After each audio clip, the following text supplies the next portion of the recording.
नरेला विधानसभा क्षेत्र में आयोजित 12 साल विकसित भारत संकल्प सम्मेलन में बड़ी संख्या में भाजपा कार्यकर्ता और स्थानीय लोग पहुंचे। कार्यक्रम में प्रधानमंत्री नरेंद्र मोदी के नेतृत्व में देश में हुए विकास कार्यों, गरीब कल्याण योजनाओं, महिलाओं के सशक्तिकरण, डिजिटल इंडिया, आत्मनिर्भर भारत और विकसित भारत के संकल्प को लेकर चर्चा की गई। मुख्यमंत्री रेखा गुप्ता ने अपने संबोधन में कहा कि प्रधानमंत्री नरेंद्र मोदी के 12 वर्षों के कार्यकाल में देश ने विकास की नई ऊंचाइयों को छुआ है। उन्होंने कहा कि केंद्र सरकार की जन कल्याणकारी योजनाओं का लाभ समाज के अंतिम व्यक्ति तक पहुंचाने का काम किया गया है और विकसित भारत का संकल्प अब जन आंदोलन बन चुका है। मुख्यमंत्री रेखा गुप्ता जी ने नरेला वासियों को संबोधित करते हुए बताया, प्रधानमंत्री नरेंद्र मोदी के नेतृत्व में भारत लगातार विकास के नए आयाम स्थापित कर रहा है।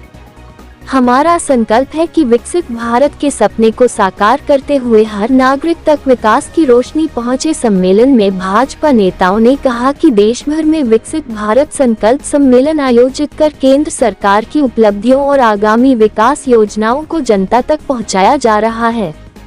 नरेला में आयोजित ये कार्यक्रम भी उसी श्रृंखला का हिस्सा रहा, जहां विकसित भारत के निर्माण का संकल्प दोहराया गया। नरेला में आयोजित 12 साल विकसित भारत संकल्प सम्मेलन के जरिए भाजपा ने प्रधानमंत्री नरेंद्र मोदी के 12 वर्षों की उपलब्धियों और विकसित भारत के विजन को जनता के सामने रखा। मुख्यमंत्री रेखा गुप्ता ने भी इस मंच से विकास और जन कल्याण को सरकार की सर्वोच्च प्राथमिकता बताया। और आज हमारा सौभाग्य है कि नरेला विधानसभा में दिल्ली की माननीय मुख्यमंत्री, लोकप्रिय मुख्यमंत्री बहन रेखा गुप्ता जी पधारी हैं। मैं अपने संसदीय क्षेत्र में उनका हार्दिक अभिनंदन करता हूं, स्वागत करता हूं।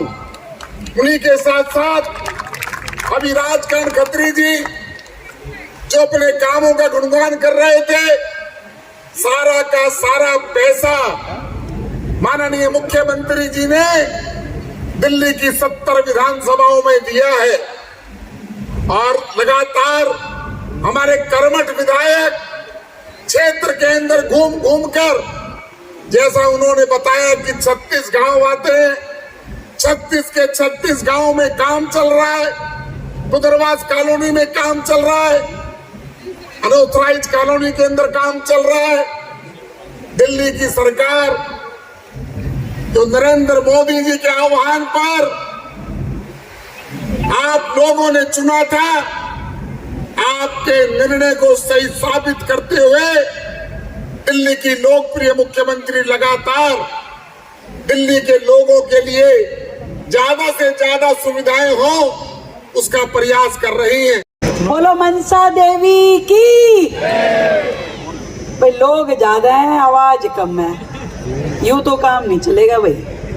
बोलो मनसा देवी की, दादा भाई वाले की, नरेला वालों की, विधायक जी की, सांसद जी की, जिलाध्यक्ष जी की और हमारे नरेंद्र मोदी जी की। मेरे लिए बड़ा ही, मैं हाथ जोड़ के आप सबको प्रणाम करती हूँ। कृपया विराजिए, बैठिए। मेरे लिए बड़ा ही खुशी का अवसर है कि आज आप सबके दर्शन के लिए मैं यहाँ पहुँच सकी और बहुत बड़ी संख्या में हमारी माताएं बहनें भी यहाँ आई हैं अपना आशीर्वाद देने, अपना स्नेह देने। मैं आप सबकी उपस्थिति को बहुत बहुत प्रणाम करती हूँ। नरेला विधानसभा दिल्ली की 70 विधानसभाओं में नंबर 1 की विधानसभा, 1 नंबर नरेला आता है। मैंने अपने विधायक राजकरण खत्री जी को बोल दिया था, भाई कोई भी पहली फाइल साइन होगी तो सबसे पहले तुम्हारी होगी। जो भी बजट दिया जाएगा उसमें सबसे पहले तुम्हारा हिस्सा अलग से दे देंगे कि नरेला विधानसभा को सबसे ज्यादा बजट जाना चाहिए। और इसीलिए 600 करोड़ का काम आज भी नरेला विधानसभा में चल रहा है।